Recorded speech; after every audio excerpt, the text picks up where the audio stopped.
about 5 days ago, I quit my 9 to 5 job. That way I could leave America. That way I could travel the world, enjoy life for what it was meant to be. And a lot of y'all might, disagree with that. Disagree with quitting your job. Disagree with leaving America. Disagree with the fact you can't enjoy life. And I'm not here to debate anyone. I'm just here to tell you why I did it. Maybe give you some ideas on what you can do too. Now, first of all, my job didn't pay me enough money to cover my expenses, and it was overnight, so my schedule was bad, my mental health was bad, my physical health, even after losing 18 pounds, still felt like trash, and then I didn't get no benefits, so there was no reason to have that job. I decided to quit it and go all in, go full-time door dashing and all in on YouTube.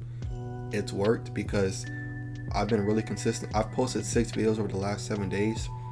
4 of those videos have gotten, I think 5 of those videos, 4 or 5 have gotten over 100 views. One of them has almost 1,000. My subscriber count has gone up tremendously. Some of my YouTube shorts have kicked off, you know what I'm saying? So I've gotten a good amount of subscribers in the last few days. Absolutely insane. I appreciate y'all that have subscribed. And then, so I'm making more money door dashing, and then I'm going all in on YouTube. My goal is over the next year to have about $15,000 to $20,000 saved up and a monetized channel. Not as far as like making, a livable income off of it, but just like either monetized or extremely close, like I can get there in a month or two. That way when I do move, I have at least a year of expenses, and that's being, living good. $15,000 to $20,000 can really get you by for 2.5 years if you go live minimalist in other countries. Because I want to move abroad, I want to move to Vietnam first. I want to explore all the Asian countries. I said Asia because I don't want to go to Latin America, because even though some people might say I look Hispanic, I mean, them freaking Colombians, and not Colombians, I think it is Colombians, will freaking put freaking drugs on your car handle, and then all of a sudden you open your car door and you're drugged out and getting robbed for your jewelry, your devices, all of it, your money. Yeah, I can't do it. So that's why I said no to Latin America. And the infrastructure is bad too. They don't have as good infrastructure as other places. I said no to Europe because the cost is still relatively high. It's still way cheaper than America, but it's still high. And I grew up in Jacksonville, Florida. I can't do snow.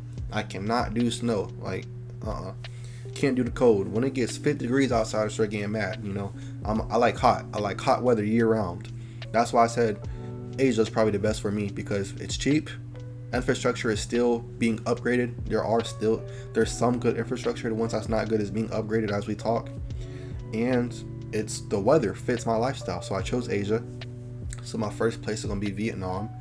And then when you're doing visa runs, because you only get a 3-month visa unless you're there for work or sponsored or something, when you're doing visa runs, you can go to Laos and Cambodia, which is right next door, or fly over those countries and go to Thailand, or fly 3 hours to the Philippines, or fly 2 hours to Malaysia, 2 hours Indonesia. China is good for tourists. Don't let the Chinese government make you think the Chinese people are bad. China is a good place to go explore. I mean, Russia, when there's not a war going on, was a good place to go explore. I mean, I'm telling you, y'all, the life you could live for for a lesser amount of money in these places.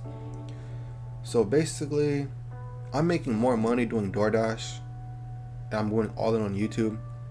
After a year and a half, I'm gonna have 15-20K saved up and possibly monetized on YouTube, and I can finally escape the rat race. Why do you want to leave America? A lot of y'all work day in, day out, maybe two jobs and a side gig, you know what I'm saying?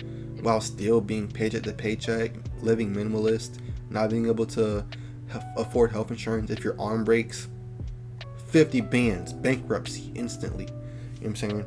Your car goes down, you're homeless. Ain't no doubt about it. I mean, just think about it. What was it, less than 80% of Americans have $200 in a savings account or something like that? But come on now, You can't do anything here. Traveling in America, yeah, I think because you still need to pay for your house at home. So traveling in America can still cost upwards of 50 to 50K a year, while traveling outside of America will cost 15 to 20K a year. You know what I'm saying? A lot of y'all think traveling is expensive because of the flight, but like, yeah, flying to Asia or flying to Europe will be expensive, but once you're there, it's cheap. You know what I'm saying? Flying, like I said, flying from, you know, Thailand, Cambodia, Laos, Vietnam, to Indonesia, to Malaysia, to the Philippines are cheap.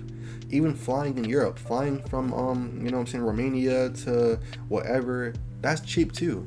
The only reason, so don't let the fact that a one-way flight from America somewhere is expensive say that living abroad is expensive. It's not. I recommend you do research. You know, you could live a 5 times better lifestyle for a fifth of the price. You know what I'm saying? If you just, once again, do some of your own research, you can figure out if you want to live minimalist. If you get an average crib, kind of like the average house in the US would be, or the average rent of an apartment in the US would be 1,500, at least where I live. The average 2-bedroom, two bath apartment in Vietnam will be 300-400.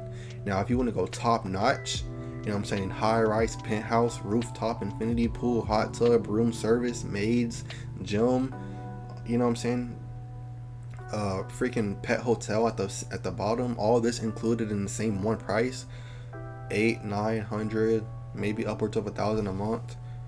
If you want to get like a rich people's penthouse, 4 or 5K a month, and you're basically like top 1%. Clearly, you're actually better than top 1% if you know what I'm saying, if you're making 4 or 5K a month there, or spending 4 or 5K a month there. You can be making that and saving it, but if you're spending 4 or 5K a month there, you're top 1%. So I mean, just the lifestyle difference will be crazier. You don't have to worry about waking up to go work in the rat race, come home, and you know, hopefully you don't get injured or something happens to your car or your house while you're away. You know what I'm saying? So, and then the social divide too. Over there in these countries, they're more friendly.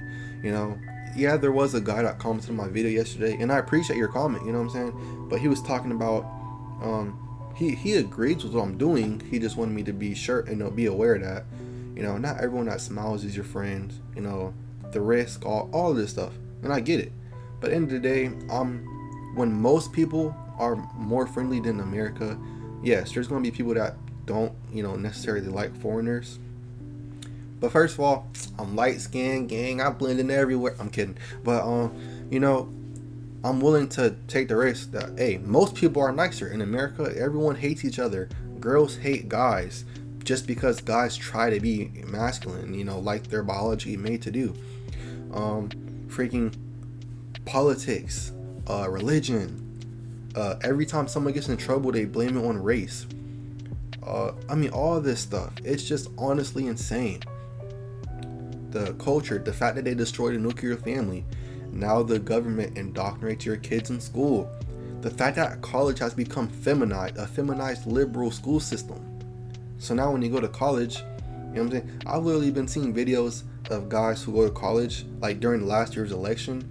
I'm not saying whatever political party I believe in, but there was literally videos of people having to write essays in college in last year's election, and then when they could write an extremely well detailed with a whole bunch of resources and evidence and all of this, where in places to find the evidence to back it up, and the professor would just fail them because they had a disagreeing view on whatever the essay was about.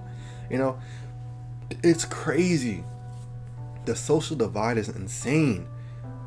And then the fact that you're traveling, you know what I'm saying? So those are the three reasons. I mean, the life, a way better life, like 10 times better life for a fifth of the price, the social divide, and then you're traveling. And then I do believe in, traditional families. I want my kids to be homeschooled. So, I'm not gonna sit here and let nobody tell me that I'm misogynistic or whatever. I'm not marrying an American woman. I'm not doing it. I'm marrying a Christian Asian woman. That's what I'm doing. You know what I'm saying? So I don't care about none of y'all. Christian Asian woman. If I gotta travel for it, I'm gonna do it. It is what it is. Y'all don't have to agree, but I just gave out the reasons. I gave out how I'm gonna do it.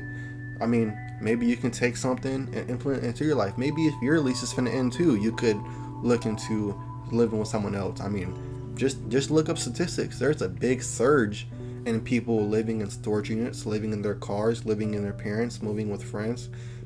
If you're willing to live uncomfortable for a year, 2 years, that way you can live really comfortable forever after that, why not take the risk? Even if you have a family, there's people with, a wife and 2 kids moving in with other families, moving in with their family. Well, you know what I'm saying? Living in vans, living in storage units. There, even people with families are doing the same thing. Single people are doing, just because, especially if you could literally send your kids to school during the day. They can eat there. All you gotta do is feed them dinner. You know what I'm saying? Make sure to have a roof over their head. All it is. Yes, it might be, what haters like to call child abuse. In the day, if your whole family has to suffer for a year or 2, that way y'all can be really comfortable forever after that, I think it's a risk that you will all appreciate later on down the road. Now, if you're single, it's the best time to take the risk. I don't care about your opinion. If you're single, the best time to take the risk is now. If you're young and single, if you're under 28, 29, and you're single, take the risk. Go and live in a storage unit. Go live with your brother. Go live with your parents. Go live in your car. Stack some bread up. Figure out if you even want to chase the American dream. If you do, figure out how you can do it at a effective price. How can you go to school effectively? How can you start a business effectively? Make some money. If you want to travel like me, then say, you know what? I'll live in my car or storage unit or with my parents or brother for a year, 2 years. Stack up some money. Figure out how to make money online and then move. You know what I'm saying? There's so much options. Figure out how to chase your goal, your fulfillment. But that's all I got for you. Remember, no matter what happens, as long as you're alive, life goes on.